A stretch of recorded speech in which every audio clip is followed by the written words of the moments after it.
welcome to Floyd Models Kit Review time. Today we've got Great Wall Hobbies 148 scale F-15E Strike Eagle, or Mud Hen, which I prefer to call it. Okay, now we've been waiting for this kit for many months, or I have, just to see how good this kit is, because let's face it, over the last few years we've had a few F-15Es, but we've only had one true F-15, as I call it. Now, the reason I say that is that a lot of manufacturers take the B model or two-seat trainer F-15, Eagle, and convert it into a Strike Eagle by adding some fast packs onto the side of it, which are the conformal fuel tanks, the CFTs, and putting some bomb racks on it. And technically, that's not quite right.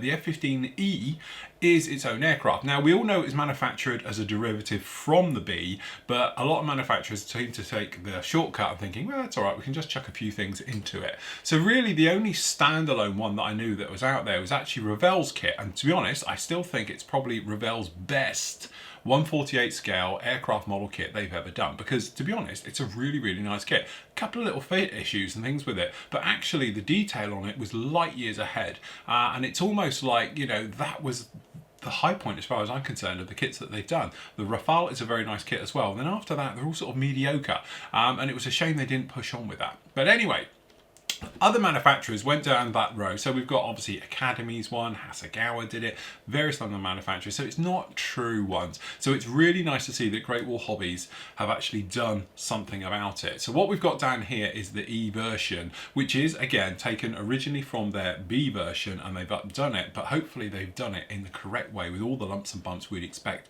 to find on the actual Strike Eagle. So enough waffling into it. So as you can see, we've got a nice bit of box art down under here, looking absolutely great. And the big thing that I was sold about this when we were first going through it is this. So actually what we got down in here is the actual smaller diameter weapon set, which is more sort of the new breed of weapons that are coming out here. So we got GWH. Now these are very small GPS guided munitions.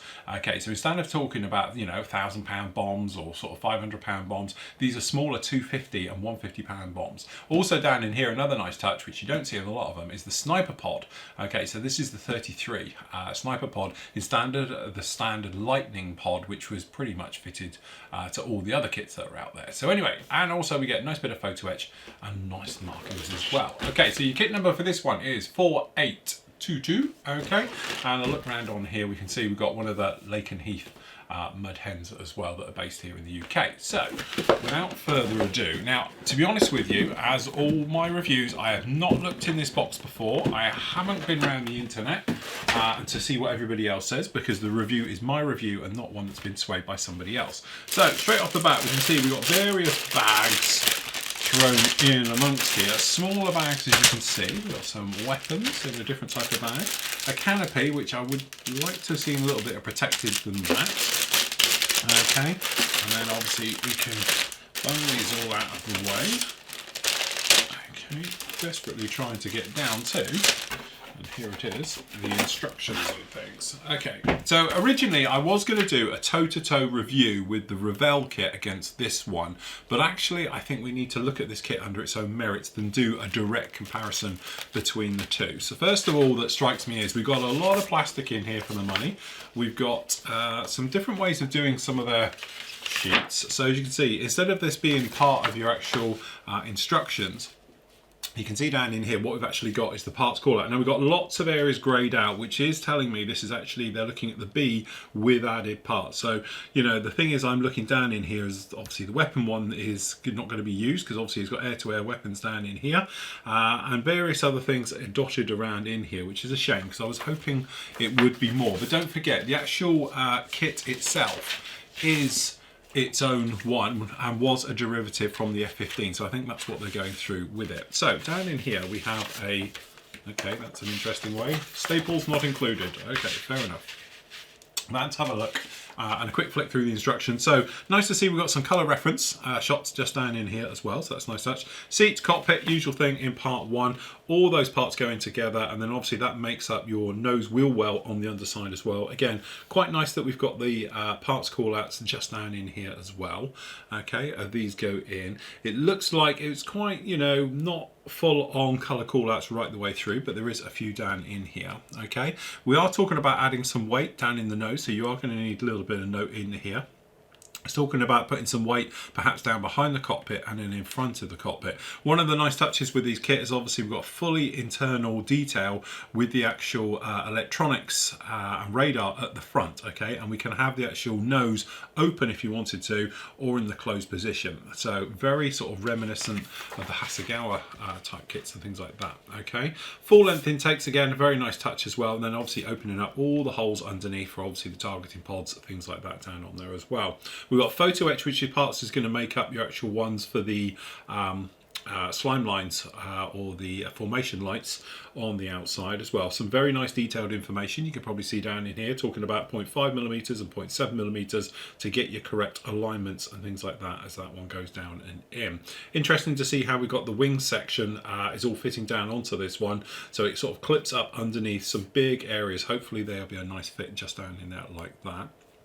It does look like we get some posable ailerons and flaps as well, which is a nice touch because at rest the Eagle's ailerons do tend to droop a little. Okay, so we've got those fitted down there. We've got the start of a gun as well, just showing you a little bit of the detail down in there. We've actually got the intake assembly being fitted in, and then again another nice touch with this one, we've got full engine detail right the way through as well. Okay, again we've got a nice little piece of photo etch which is going to make up your afterburner injector, okay, down into the back as well, so we've got those fitted on there, and again more photo etch just behind the intakes as well with the grilling for the over wing extensions on those.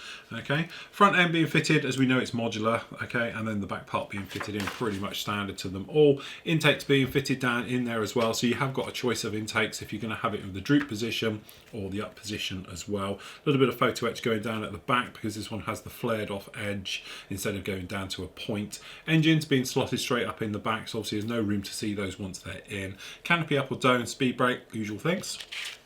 Again, nice bit of photo etch around in there. Posable rudders as well, very nice touch, and nice big pins locating for the actual tailplanes being fitted on, and then the little after parts on there. Into the gear, those are being fitted down in there, and again we've got some little decal placements as well, showing those as well in the red and things like that, which is another nice touch.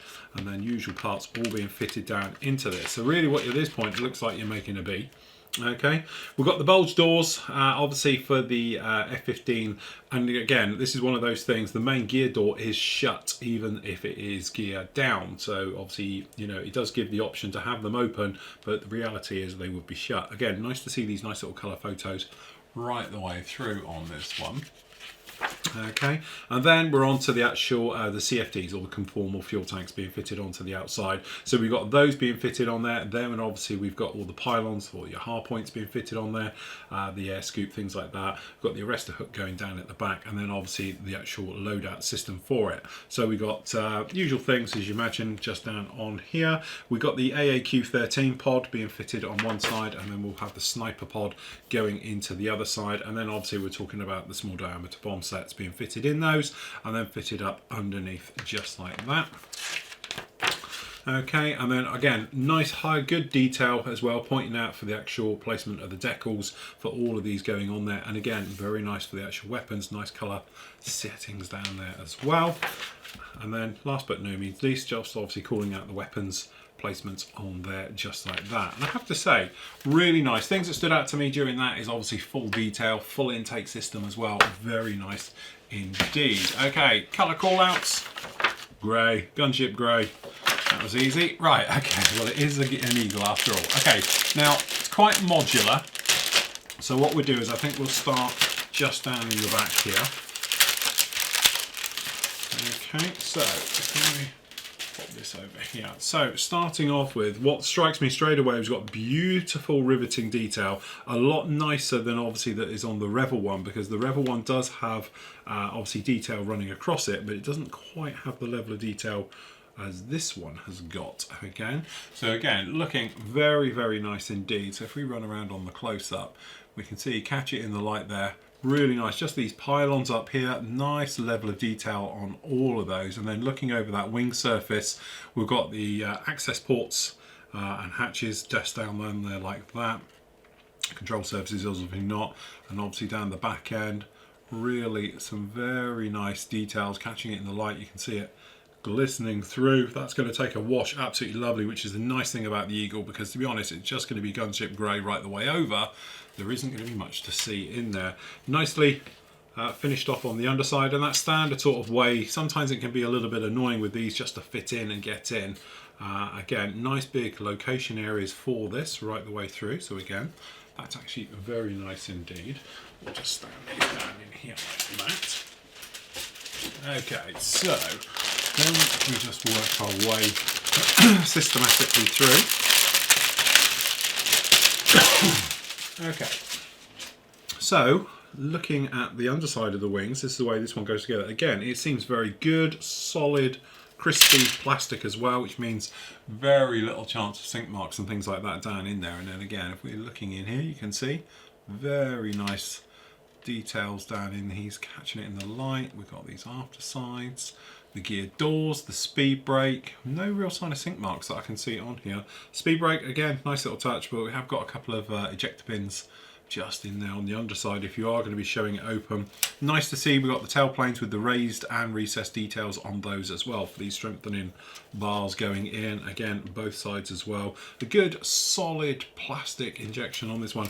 Nice to see that the actual intake, the door, although these are going to be closed, but again, it has got, but we've got no ejector pins inside those areas at all. So again, nice touch with that. That's actually very nice to see. Okay. Fuselage base. Again, she is very, like we were saying, modular. Okay. So as you can see, just down in here we have an interesting way of doing this. I'll get this out. There we go. Okay. So again, nice injection moulding, quite cleverly done on this framework. But again, that shows this. Very nice details. Again, nicely done on the side, running round, good multi-part ejection on here. Obviously, Great Wall Hobbies sort of pioneered this a little bit, I think. You know, obviously when we saw their missiles in the MiG lines being one piece slip molded, again, very, very nice indeed. Good job on that one. Okay, some of these we won't really worry getting them out. We can see we've got raised details on the actual fuel tanks. Very nice touch with that. Okay, and then again down in here, we won't really bother getting these out. We've got two pairs of the actual ejector seats down in there. Again, looking very nice. Just standard type of system on these, and then a few little activators and things. Okay, so we'll put those in a little bit afterwards. So in the nose section, we have. Okay, as you can see, really nice job with that electronics bay at the front there, just like that. But you can probably see the zip for the actual hinge system, for all of the bays down in there as well. We've got the forward instruments in here as well. So we've got the old type and the new type. And again, nice to see the actual radome, all these areas. The nose well, you can probably see. Got the radar gear, things like that down in there. The instrument combings across the top. And then obviously we've got both types of nose. So we've got the one with the fairing with the raised details running forward, or the smooth type as well. So a nice job on that. And again, some of these we're not going to be using. So obviously we've got the rear instrument panel from the B. We won't be using that. You'll be using the more updated version for the E. Okay. Okay, so slip tanks, all the CFTs, and the pylon. So this is more of the modern for the E. You can see we've got the big bulge doors for the extra weight of the gear, with a stronger gear down in here. Then we've got all the various parts for the gear, making it a little bit more heavy duty. We've got the better rear combing for obviously the gear. We've obviously got the F-15E's cockpit just down in here, and the heavier gear, and they are weight on wheels as well, which is a nice touch. So we've got those down in there, and then we've obviously got these, and obviously the CFTs on the side. We can catch them in the light. They're very, very fine. These are actually a lot finer detail. We've obviously got raised slightly just to give you the locations of where the actual pylons are going to go. You can probably see them catching them in the light. Okay, and then the rest of it is recessed, a lot finer than what's actually on the aircraft. Very, very nice indeed. And again, we've got no ejector pins just down on the insides or anything else, even though those technically will be shut. Okay, so engines. Really nice touch for the kit. You can do lots with this, with the actual diorama type thing and things like that. So we've obviously got a pair, again, clever ejecting moulding on here to protect the actual actuators for the pneumatic system, which actually powers the actual nozzles. If you've ever heard an F-15 landing, you can hear that sort of standard whining noise of the wheat wheat. Obviously that's the pneumatic system for the actual nozzles opening and closing. Really nice touch that the actual fan blades for the compressor blades down here are actually open. They are actually hollowed, so you can see through them as well. And again, various parts. We've got afterburner rings going to be going in, but nice surface detail on the engines. If you did want to put it onto something, that'd be great. Again, having the full detail is very, very nice touch with that. Again, it's clever slip moulding. It works an absolute treat. They have, as I said, pioneered and mastered how to do that. I don't know how that went out now. Was it going to go like that? Probably. Okay, so down in here, some we use, some we don't. So these are for the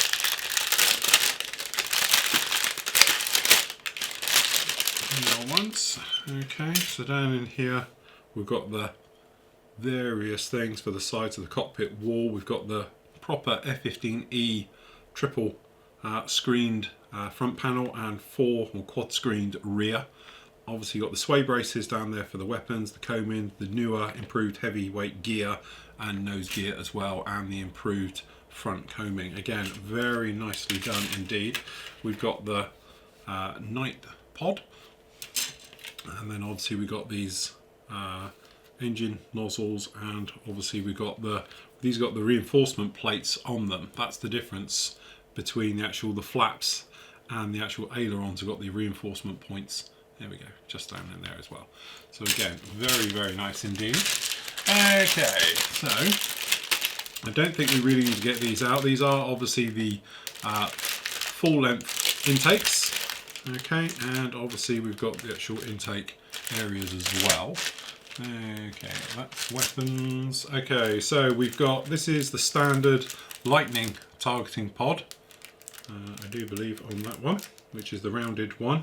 So we're not too worried about that one because you're going to be using the other one, which will be the sniper pod. Okay, pylons for the weapons on there, just like that.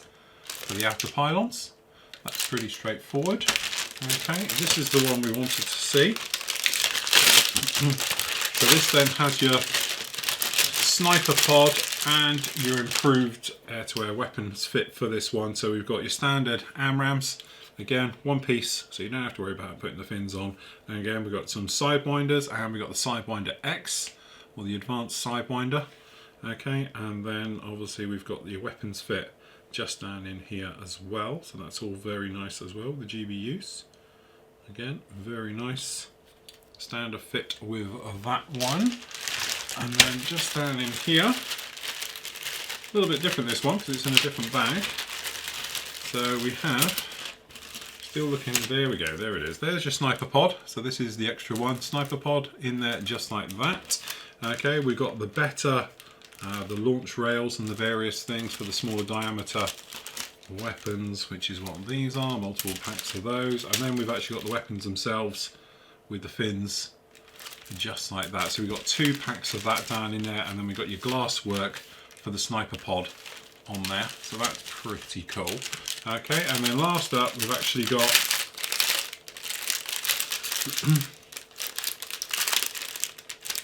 get him out. Oh, I see what's happened. The sticky to protect the canopy is stuck to the bag. Ah, there we go. Okay, so this has one of these protective sticky films over the top. Okay, unfortunately we do have a whacking great seam line just down through the front of the canopy, which isn't brilliant. And we are also got it right the way through the main canopy as well, which is a little bit unfortunate. It is pretty clear. It's not as clear as I think we've seen on other ones, but that is quite clear. And I'm just making sure this isn't anything part of something. No, it's not, so I'm going to leave it in the bag just in case. Okay, and then the front here we've got the large heads-up display glass and a couple of things for the pods on there as well. And there we have it. That's a lot of plastic. I'll be honest with you, I wasn't expecting quite that amount of plastic in the actual kit. There's lots of stuff going down in here. You could technically build the B from this, so if you can't find the B kit, you could backdate it to be in the B as well as doing the E. It is, as I said, a little bit modular the way that they've done a lot of this just down in here. So again, you're not going to be using cockpit instruments, things like that down in here. The weapons set, obviously it's not calling out you would use it, but technically you could use the AMRAAMs if you wanted to load it up perhaps with 4 AMRAAMs. You've got the option to do that now, or 4 Sidewinders if you wanted to do it that way and put those in. But generally the rest of it's very nice down in here, no problem with this at all, going right the way through. I think you just want to make sure you get the correct ones on here. I'm just looking for that part with the different noses on there to find out which nose this one's calling out. So yeah, so you're just using the smooth one, not the export one. Okay, round on there. But generally, yeah, keep an eye on that and make sure you don't get the wrong part on there, because I'll tell you again, it could be a little bit you know, you take your eye off the ball a little bit and you end up sticking the wrong part on. But generally, I have to say, loving the detail. Has it beaten the Rebel one? Absolutely. This thing is a lot nicer in there. How does it go together? I have no idea. I haven't built it, but definitely one of those to put on my to-do list now for the very near future. So keep an eye out for this particular one, because it will be making a full video build in the very near future. So there we go. That is Great Wall Hobbies F-15E in 1/48 scale.